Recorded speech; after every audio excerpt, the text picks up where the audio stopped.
All right, hello everybody, and welcome to my first video lecture for the preview of Acing the SAT on a Budget. So, an introduction about me. On March 13th, 2021, I took the SAT and scored 1600. I did this without any tutoring or courses. I just used some old books and free internet resources. I spent in total probably about $50. I did roughly 25 practice tests, and then I also used Erica Meltzer's The Ultimate Guide to SAT Grammar. There are also a couple of other books that I had that weren't as useful to me, like the College Pen and Math book. Acing the SAT on the Budget is currently available as a $6 Kindle ebook. All of the proceeds go to rescue.org to help Afghan refugees. It's currently about 75 pages, but it's constantly being updated.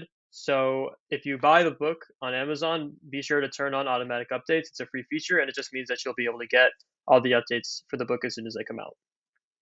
So the purpose of this lecture and the slideshow is to give you an idea of what's in the book, Acing the SAT on a Budget. It's not meant to be a comprehensive substitute for the book. It's just some examples of strategies and tips that you can use for a very high score.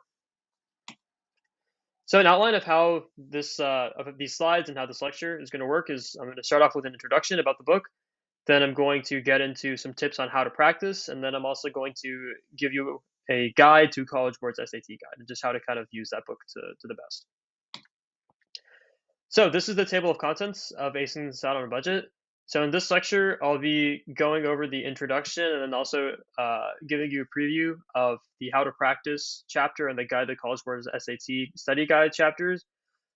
You can see the next three chapters are a bit more are focused on math, and then the three chapters after that are focused on writing. And then I've got another two chapters focused on reading. And then finally, the book has some links to some really helpful resources that I found really useful when I took the SAT. So, how to practice. So what this essentially means is how to build good practice habits and how to maximize your limited practice resources. And this is something that I think a lot of resources out there don't really, they kind of neglect this area. They do a lot of teaching you the content of the test, but in terms of actually teaching you how to practice and really good practice habits, I think that that's something that's kind of neglected.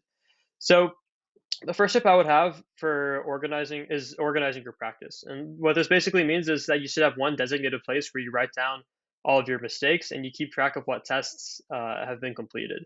Because what you don't want to have happen is you're doing a practice test and you can't remember if you've done it before. And if you keep all of your practice tests organized, then that's not something you're gonna have to worry about. Another tip for how to practice is to review your mistakes and look for common themes. So if you look at all the practice tests that you've taken and you go through and find your mistakes, if you look for common themes in those mistakes, that'll help you come up with a more personalized list of things to watch out for, so you don't make those mistakes again. And again, organizing your practice will help you do this. So now I'm going to get into how to use College Board's official SAT guide. So the pros of this book is that it has a lot of really great practice tests, and since they're official from College Board, you know that they'll align with what you'll see in the actual test. With other test prep books that are not from College Board, you don't know for sure that they align perfectly with what you'll see on the actual test because technically they aren't endorsed by College Board. But since this book is made by College Board and is published by College Board, you know that it's going to align with what you'll see on the real test. There's also a lot of really highly targeted information, especially around math, really specific information that'll help you a lot on that section. The cons of this book is that it's very, very long. It's over 1,000 pages, and not all the chapters are worth reading. Not all the chapters have really useful information. And so in my book, I kind of get into which chapters are worth reading and which aren't. So over here, I've linked some helpful resources, some stuff that I really found helpful when I was taking the test. So the first is Khan Academy's SAT page. The great thing about Khan Academy is that not only is it free, but it also keeps track of your own progress, and it gives you a more personalized study plan. So that can be really useful. Prep Scholar's SAT page. There is a paid version of Prep Scholar. I didn't use it. I used mostly their just their free articles, which is what I've linked here, and I think that that was really helpful. I've also linked a couple of compilations of practice tests. If you find yourself running low on practice tests from your books, then you can go online and use these links to try to find them. Then here are a couple of articles on the reading section. I think people kind of view the reading section as the most difficult, and sometimes finding specific articles on it can give them tips that'll help them do better on it. And then also there are a couple of compilations of hardest questions. So these are basically just collections of the hardest SAT math questions and writing questions from past practice tests.